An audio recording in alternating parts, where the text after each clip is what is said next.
I am going to give it a minute for the streams to catch up with us, as usual. And we should be live everywhere. If I can get a thumbs up from our awesome producer, Annabelle, that we are live on YouTube and X, that would be great. And we should be all set. Perfect. Thanks, Annabelle. All right. Welcome back to another dVIN Wine Wednesday. I am Jana Kryline, co-founder of dVIN Labs and Club dVIN. I am your certified wine geek and host for today. For anyone who doesn't know what dVIN Labs is, we build easy tools that give each bottle of investment grade wine a secure digital certificate. So you can think of it like a passport that proves where a bottle comes from, how it's been cared for, and who it ends up with as an end consumer. For Bordeaux Château, for example, that means fewer fakes, tighter control of allocations, and a clean line from estate to cellar. And for collectors, it means buying wines with confidence, smoother resale when you choose, and access to the right tastings and releases. Bottom line, we are building a system for better proof, better access, and better value with the tech working quietly in the background. But tonight, I am thrilled to introduce a very special guest. We are joined today by Florent Genty, the commercial director of Château Pichon Longueville Comtesse de Lalande in Pauillac in Bordeaux. Good afternoon, Jana. Hi, thanks, Florent, for joining us. Welcome. Good afternoon. Good afternoon, Rodolfo and Annabelle. Yes, we have Rodolfo joining us.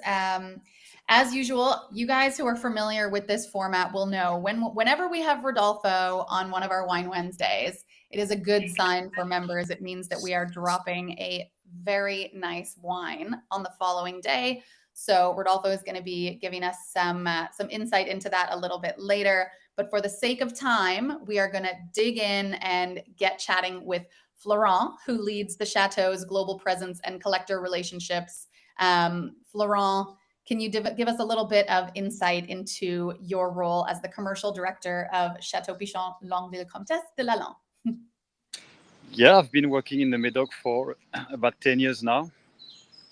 Originally from the Loire Valley, from a wine growing family in the Loire Valley. Then for some reason, my father closed down the winery, so I had to do something else, and I went to Paris working for some wineries in Burgundy and Rhone Valley, and introduced the wineries to the on-trade market, on-premise market in Paris.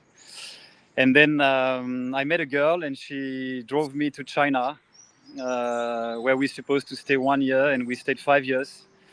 And I started to work for a wine grower in Bordeaux, and I had to introduce the wineries over the Asian market. So we stayed 5 years there, and then I met the boss of Roederer, the champagne house Roederer, and Pichon Comtesse, and they offered me the great opportunity to come back to Bordeaux and manage the sales part of the winery. So my job is very clear. We work with a unique system of which we call the Place of Bordeaux. So my job is to deal with négociants.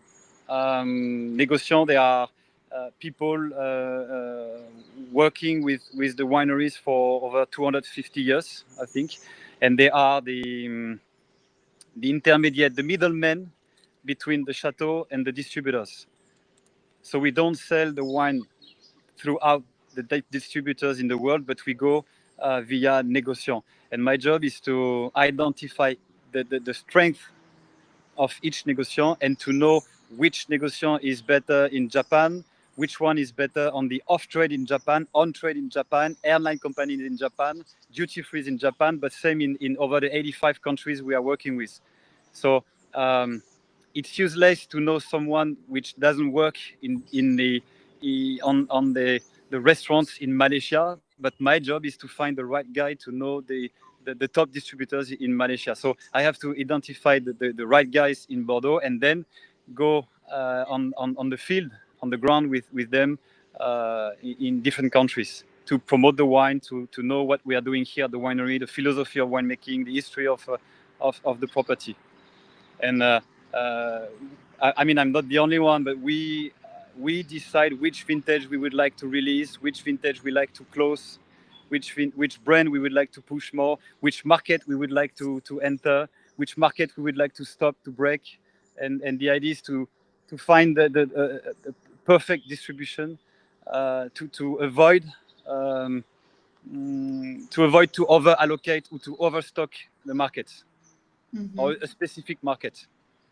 So I work with the negotiant. They give me their datas, their all the sales they are doing every year, and I can constitute a big database with the distribution of Pichon Comtesse and Reserve Comtesse over the different market and over the different channels. Okay, so you're the puppet master. You're pulling all the strings. You're really Kind of. Yeah. Most of the time, if I have to do a parallel with a football team or a rugby team, I'm the one to give the ball for the offensive to make the goal. I like it. I love a good sports reference in wine. Yeah. Why not? That's Why not? great. Bringing it back to earth.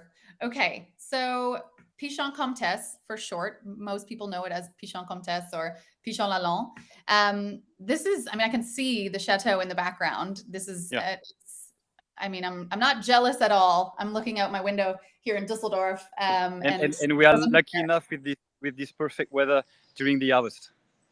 Yeah, right. So how far are you in? From the chateau, you mean? No, I mean, how far into harvest are you? You've got what, 90 hectares? We started the 28th of August, which is we broke the record of the earliest harvest in the history of the winery. 28th of August is really, really early. We had a dry and hot climate from the flowering season to the harvest. We had less than 250 millimeter, which is an extreme vintage in terms of dryness. And we have young plots because we have a young vineyard, because when the family acquired the winery, I mean the Roderer family acquired the winery in 2006, the first idea was to expertise the vineyard and try to adapt a new vineyard regarding the climate change. So we decided to go for more Cabernet Sauvignon, to change the rootstocks and a lot of things to adapt with the global warming. And it means that we are taking a lot of rootstocks off, the vine plants taking off. We follow the land and we restore the vineyard. So until 2035, we will not have finished the full replantation. So the vineyard is aged for 28 years old, which means we have a lot of young plots, which means we have to pick the young plots of Merlot earlier than the neighborhood, probably. And we switched the winery fully organic in 2021. And we've seen recently, vintage after vintage, that the skin of the Merlot or the Cabernet Sauvignon are much thinner than before, which means they ripe more earlier than the neighborhood, and which means that we have to hurry up more or to start picking earlier than the neighborhood. So 28th of August, we started with the young vines of Merlot. We finished Merlot by the 8th of September. We started back with the Cabernet Franc 11th of September for 2 days. Then we stopped again because the weather is good enough to cool down and to finish the maturity of the Cabernet Sauvignon. And we started the Cabernet Sauvignon yesterday. We were on Tuesday, yesterday morning. And we will probably finish this Friday or this Saturday. It will depend on the weather. Mm-hmm. Well, we got some showers, like very how can I say that? Not appealing showers that we didn't really like much just before the harvest, and it created some difficulties with possible botrytis. Mm-hmm. And now we head back to 30 degrees yesterday. So wet, humidity, and 30 degrees is a good combination to create moisture and especially botrytis. So we don't know yet if we will end up by the end of Friday or Saturday, but we will not wait for the weekend because they announce the forecast is not good for this weekend. Yeah. Okay. But we are very happy with this vintage. It seems that we are looking into another 22 style vintage. That's what I was thinking. Yeah, it sounds similar to the 2022 vintage. Yeah. We're going to actually talk a lot about that. I want to do kind of a quick sort of overview. I know, so Pichon Comtesse is globally traded. It's a globally traded super second. For anyone who doesn't know what a super second is, it's an estate that is consistently punching at like first growth Yeah, I can. level. Yeah. I can So try. yeah, sorry. So and you guys are bordering Latour. So you're on prime Pauillac Yeah, terroir. this is. I don't know if you can. I. No, I can't. I can't switch the camera, but Okay. well, this is okay. Beautiful. We are riding up to the terrace where you can have an easy view of the neighbors. Oh, look at that. So Latour is just here in front of me. Wow. Okay, Yeah. and then There it is. the water you see 250 meters away is the Gironde River. If you sail with your boat 30 kilometers north by this way, you will arrive by the ocean. So Latour is just in front of me, and then just over there it's Saint-Julien, Léoville-Lascaz, and then the chateau is just here. It's not a bad neighborhood, I would say. No, and the vineyard of Pichon, 90% of the vineyard of Pichon Comtesse and Pichon Ballon, which are second classified growth, as you say, it's just next to Léoville-Lascaz. Actually, we are at the boundary of Saint-Julien here. We are what we call it in Pauillac South, and Pauillac South means we have the same terroir as Saint-Julien, very very gravelly and sandy, and we don't have that much clay that you can find in Margaux or in Saint-Estèphe, which means we don't have much Merlot at the end. Yeah. The idea in the vineyard is to reach by the end of 2035 75% of Cabernet Sauvignon, 15% of Merlot, and 10% of Cabernet Franc. But, and there is a but, the previous owner, because we had another girl before Champagne Roderer, and she was named Mé Eliane de Langsin. She was born under Miaille name, and Miaille is a very, very, very famous name here in Bordeaux because the family owned Château Palmer in Margaux. And the last daughter of the family, she was such in love with the Merlot that she decided to grow the same viticulture as Palmer.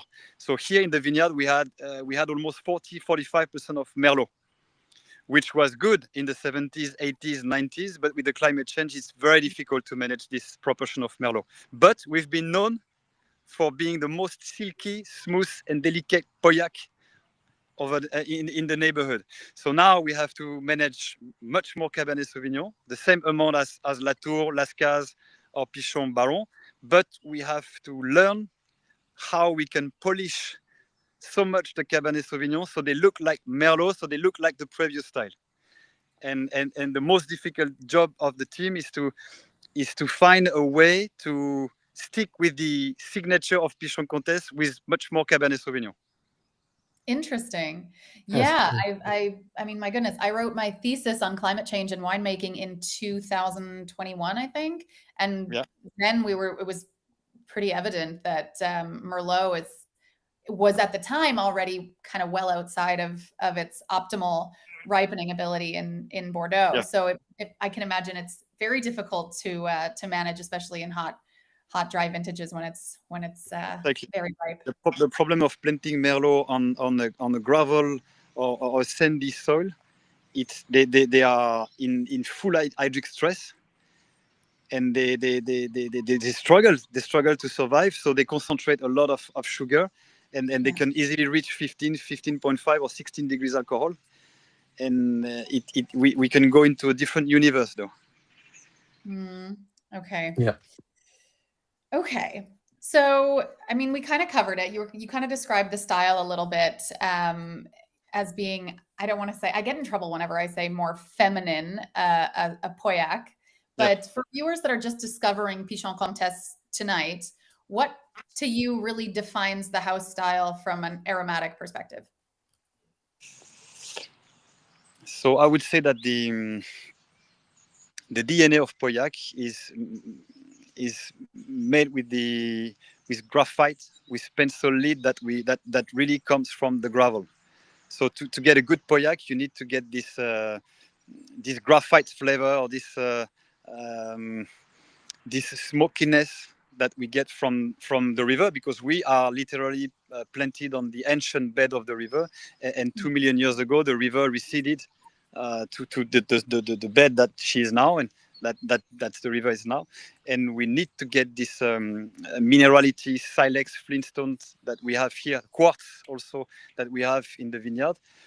The tannins, the work on the tannins is very important at Pichon Comtesse, because the people like Comtesse for this delicate texture. It's almost a glycerin, or almost a sweety texture, which nothing with the sweet or the sugar, but the texture is everything. And with the Merlot, it was much easier to get this texture, okay, this smoothness.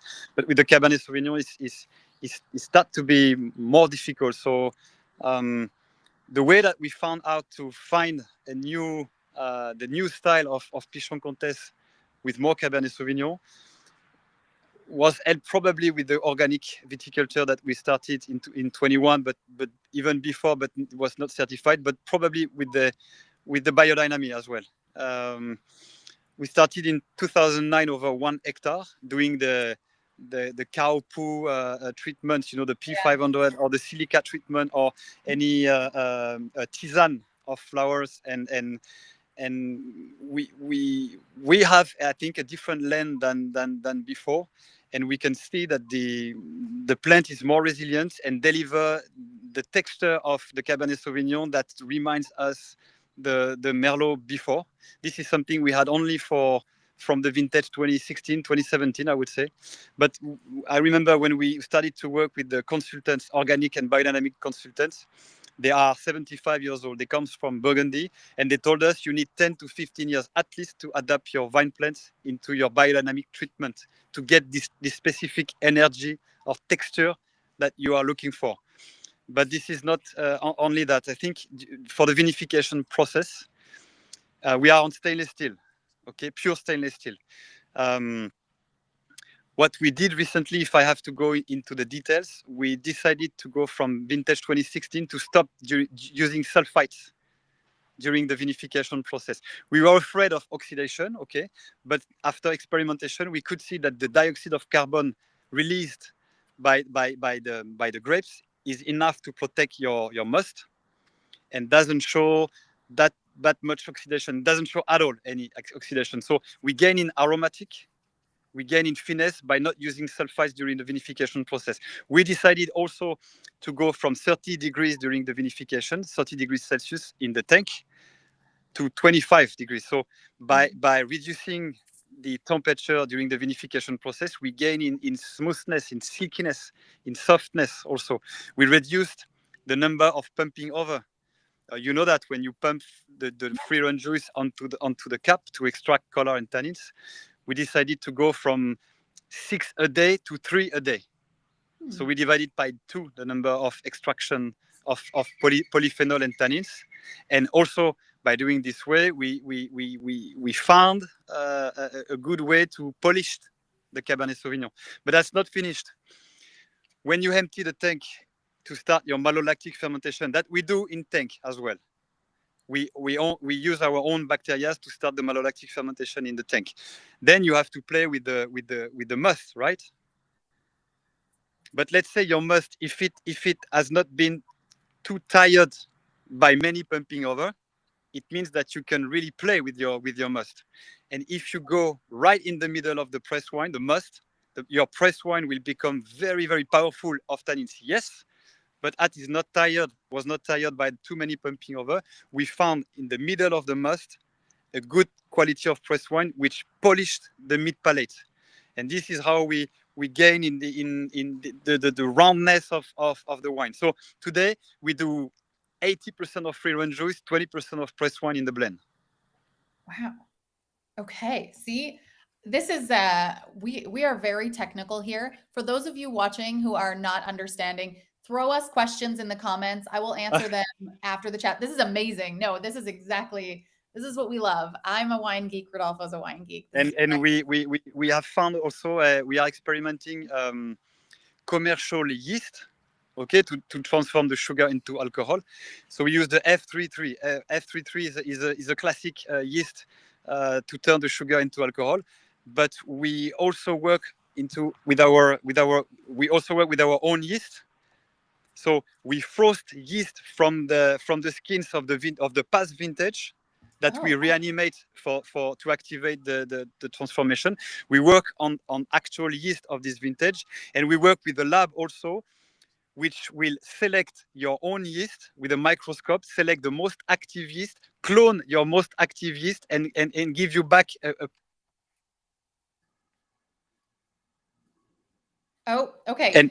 and we side by side, tank by tank, after malolactic fermentation, we do a blind testing, and we can see which yeast will give us what we are looking for, the wine. And it seems that the indigenous yeast, but selected by a lab with a microscope, give us the mid palate, the round, soft mid palate that we were looking for. Amazing. Okay. Wow. This is MW And caliber I stuff. didn't even mention the rootstock we are using now. Or your followers can Google it. But we work on the 3309 rootstocks for the Cabernet Sauvignon and 10114 rootstocks for the 3309 for Merlot, 1114 for the Cabernet Sauvignon. And those rootstocks have been developed by a nursery in Burgundy. And regarding what we were looking for, what the soils are made here, they developed for us, and not only for us, for Puglia, for Napa, Sonoma, they use the same. So hot climate and draining soil, and they have found a way to combine a rootstock that can develop a specific quality of raisin, of clusters, grapes. And we are experimenting 3 rows into this new rootstock, 3 rows over the past rootstock developed by the guys in the 70s. But in the 70s, they were looking for production and not for quality. Now on, we are looking for quality more than production. And we have 2 different wines at the end when you taste it. Now we are looking for more purity, for more lifted wine, more lean, pure, and energy in the wine. That's incredible. I think so. Was it always this? Sorry, Rodolfo, we just lost you for a second, but I think as it is 6 o'clock, it would be great if you head over to the members Zoom. Yeah. And I will wrap things up here with Florent, and we'll see you over there in a minute. See you soon. So, Florent, I have a question. We are we're talking today about the 2022 vintage. I mean, you gave us an overview of how harvest this year is going and compared it to 2022. Tomorrow we're doing a members only special wine drop for the 2022 vintage, which is recognized among the vintages elite, right? I've seen multiple critics score it at the very top of the scale, often comparing it even to the incredible 1982 vintage. This is a blue chip Pauillac with like global liquidity and a 100-point score from Wine Advocate. This is classic ingredients for a cellar anchor. What can you say about the 22 vintage before we head over? For everyone watching this, we're going to give a little bit of a tease into the 2022 vintage, and then we are all going to head over. All of our members of Club dVIN are going to head over to a private Q&A with Florent to talk a little bit deeper about investment and wine collecting, and a little bit more specifics around the tomorrow. But before we kind of close out the public, Florent, can you tell us a little bit about the 2022 vintage? Yeah, the 22 was not a huge yield vintage production, that's for sure.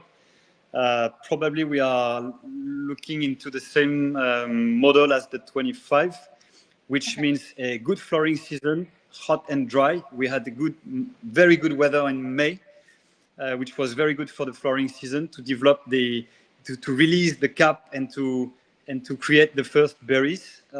June, July, August was hot and dry. The thing is, in 22, we had hot weather on daytime and cool nights. So we had, like in July and August, we had about 15 to 20 degrees temperature difference between daytime and nighttime, which is a perfect condition to develop acidity in the berries. which means that at the end, we made a vintage with probably less than 250 millimeters of rain, when a classic Bordeaux vintage is about 400, and a very rainy vintage like we had in 07 or 12 or 2017, 21, 24 could reach 6 to 650 millimeters of rain. So let's say we had 3 times lower showers in 22 than in 24, for example. Okay. And we made the vintage at a 22 degrees in average temperature in Celsius, 22 degrees Celsius. If you combine day and night time together, 22 degrees, when a cool climate vintage is about 17 degrees. So we had almost 5 degrees temperature difference between the 22 and the 24, to give you an idea. Okay. So the acidity brought us a pH level at 3.7, which is a very good level of acidity in Pauillac, and at a 13.5 degrees alcohol content. So we called it in Bordeaux the resilience vintage, because it was hot and dry from A to Z. In 2018 or 2003 or 2015 or 23, we had a big heat wave which lasts only 2 or 3 days, but which really doesn't help the raisin to really grow in an optimal way. But in 22, and we still do not understand what happened, but the resilience of the vine plant from May to September was incredible, as I said she, but it survived. It survived within 5 months with nothing. And you know, it's forbidden to irrigate in France. Mm-hmm. So we had to deal with nothing, and we were very surprised. We were thinking about harvesting something at 14.5 or 15 degrees, and at pH at 3.9 or 4. And finally, the nature delivered us something which we never seen for. I mean, we did a vertical testing, including the top vintages at Pichon, 16, 18, 19, 20, 22. 23, which is considered as a good vintage, and 22 is a step over. It's incredible. Wow. In terms of concentration, density, drinkability, acidity, freshness. It's incredible.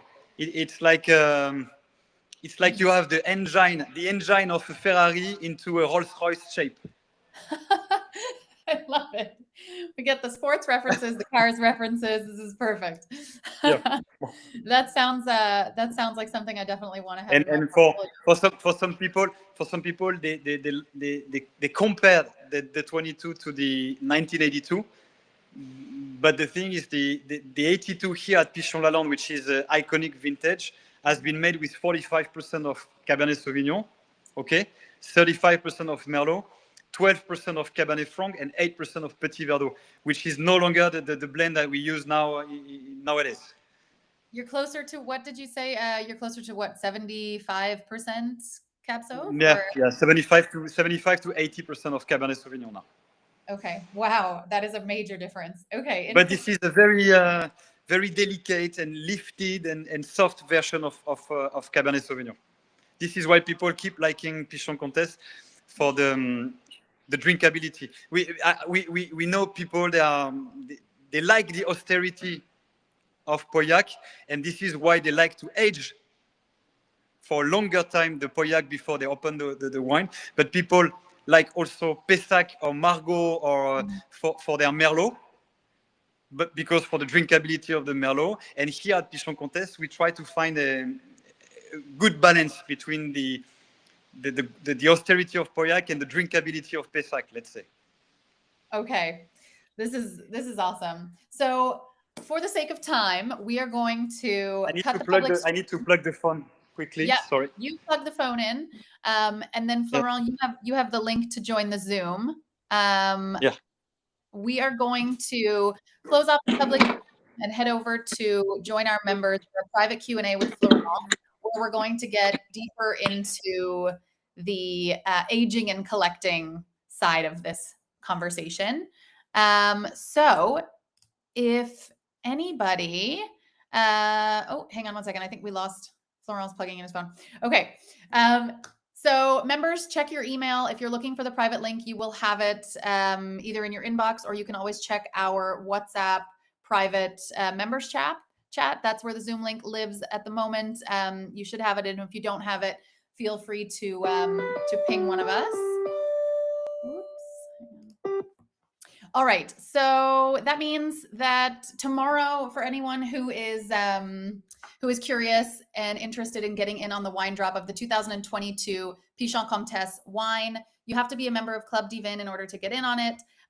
You can apply for membership at clubdvin.com. That's going to give you access to our weekly wine drops. Our weekly wine drops are always perfect provenance bottles. They are tokenized, and you're always going to get around 20 to 25% under auction price on the wines.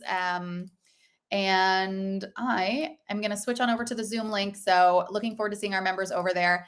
And